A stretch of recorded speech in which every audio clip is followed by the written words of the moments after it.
All right, guys, Free to Choose, The Anatomy of Crisis, Chapter 3. This one's called Where the Depression Started.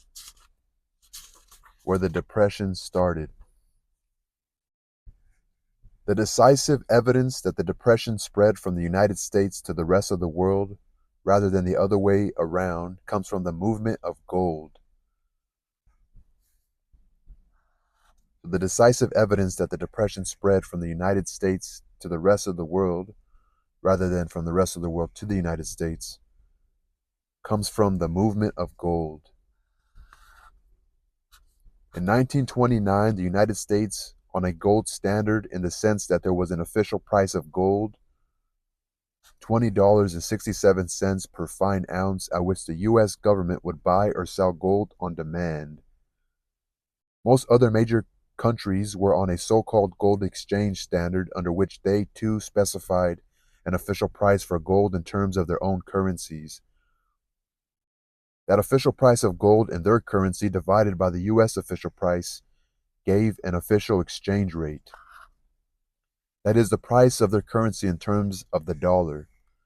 They might they might or might not buy and sell gold freely at that official price, but they committed themselves to keep the exchange rate fixed at the level determined by the two official prices of gold by buying and selling dollars on demand at that exchange rate. Under such a system, if the United States residents or others who had dollars spent, or lent or gave abroad more dollars than the recipients of those dollars wanted to spend in the United States, the recipients would demand gold for the difference.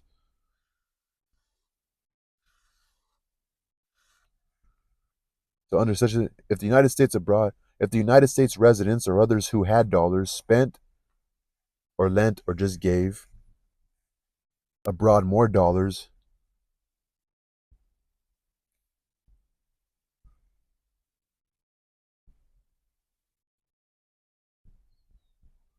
so they have too much of a supply, right?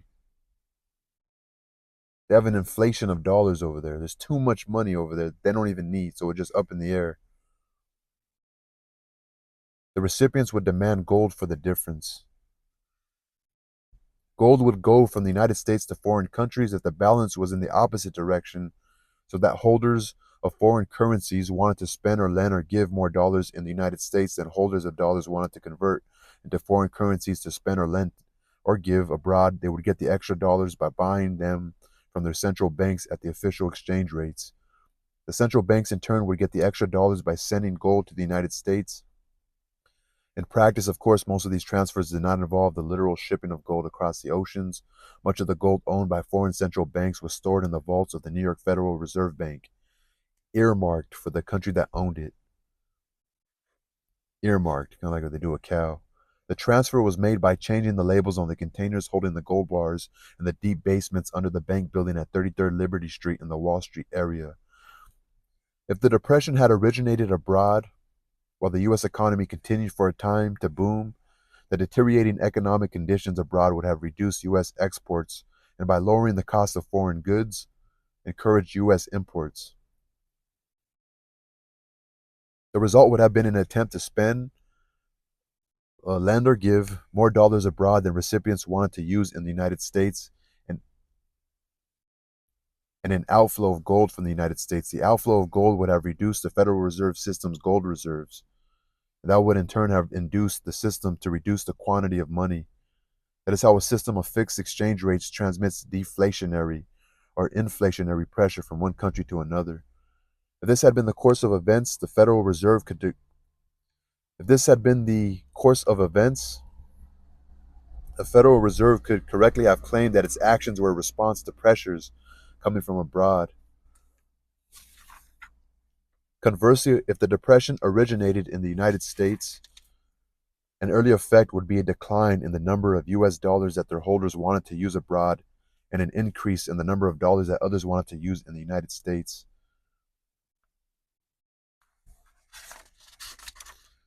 Conversely, if the Depression originated in the United States, an early effect would be a decline in the number of US dollars that the holders wanted to use abroad and an increase in the number of dollars that others wanted to use in the United States. That would have produced an inflow of gold in the United States that in turn would bring pressure on foreign countries to reduce their quantity of money and would be the way the US deflation would be transmitted to them. The facts are clear. The US gold stock rose from August 1929 to August 1931, the first 2 years of the contraction,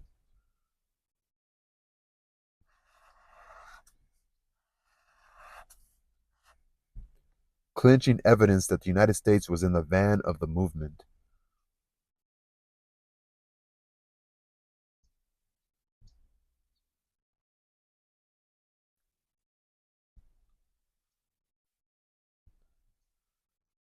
Had the Federal Reserve System followed the rules of the gold standard, it should have reacted to the inflow of gold by increasing the quantity of money. Instead, it actually let the quantity of money decline.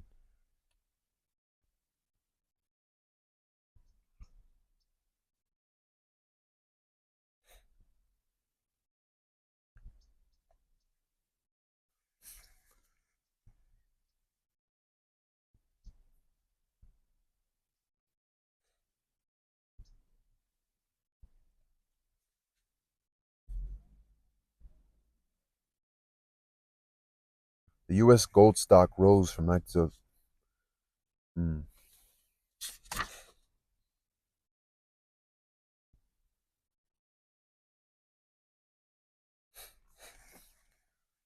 The decisive evidence that the depression spread from the United States to the rest of the world rather than the United States was gold standard in the house.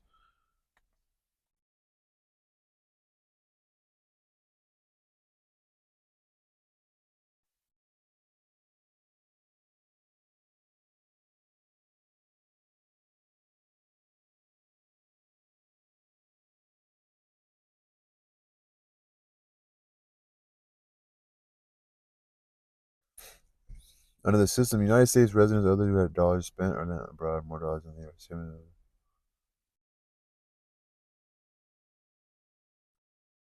If United States residents spent abroad more dollars than the recipients of those dollars wanted to spend in the United States, it would demand gold for the difference. Because you can't spend in America, you can't just, it's not valuable to them. They need to spend because they have dollars, right? So they have to spend that. Like we'll just get gold would go from the United States to foreign countries.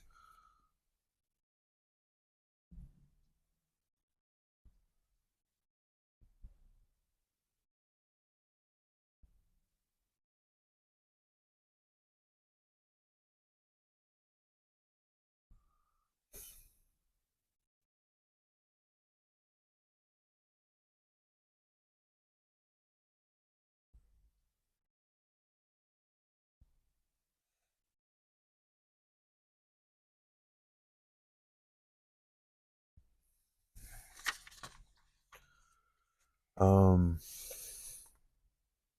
Once the depression was underway and had transmitted to other countries, there was, of course, a reflex influence on the United States. Another example of the feedback that is so ubiquitous in any complex economy. The country in the vanguard of an international movement need not stay there. France had accumulated a large stock of gold as a result of returning to the gold standard in 1928 at an exchange rate that undervalued the franc. It therefore had much leeway and could have resisted the deflationary pressure coming from the United States. Instead, France allowed even more deflationary policies than the United States and not only began to add to its large gold stock, but also, after late 1931, to drain gold from the United States. Its dubious reward for such leadership was that although the U.S. economy hit bottom when it suspended gold payments in March 1933, the French economy did not hit bottom until April 1935.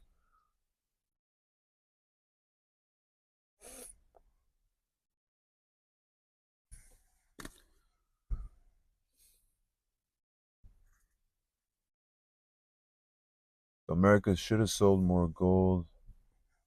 What did he say? Right? The U.S. also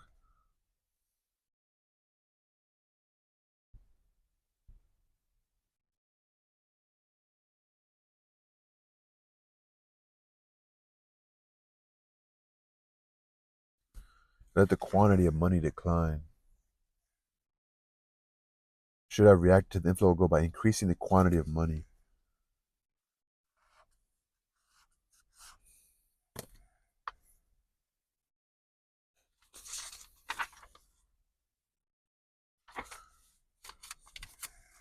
I'm gonna Google this real quick. Where the Depression started.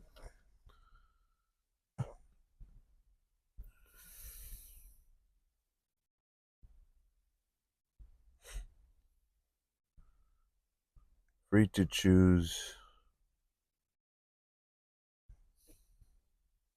Chapter 3. Where the Depression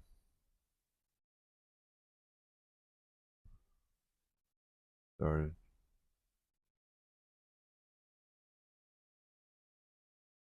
Come on.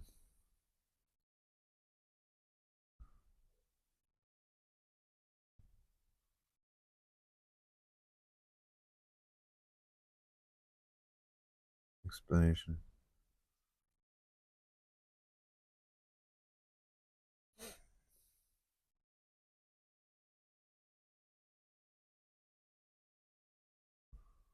Come on, dude.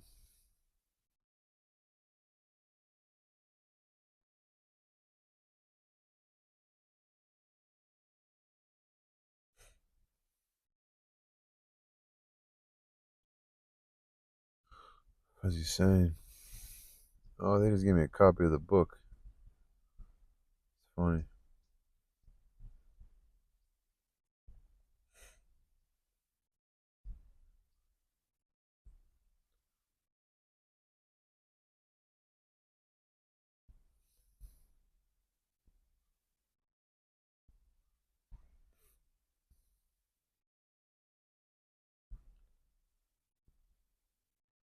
A contraction of the money supply.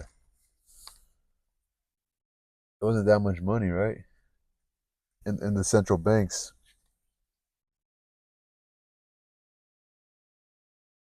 They should have expanded it some way. They should have bought some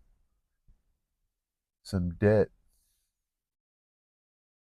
They should have bought some of these bonds from the corporate banks, the commercial banks. Put more cash out there. Kept production flowing, but they didn't.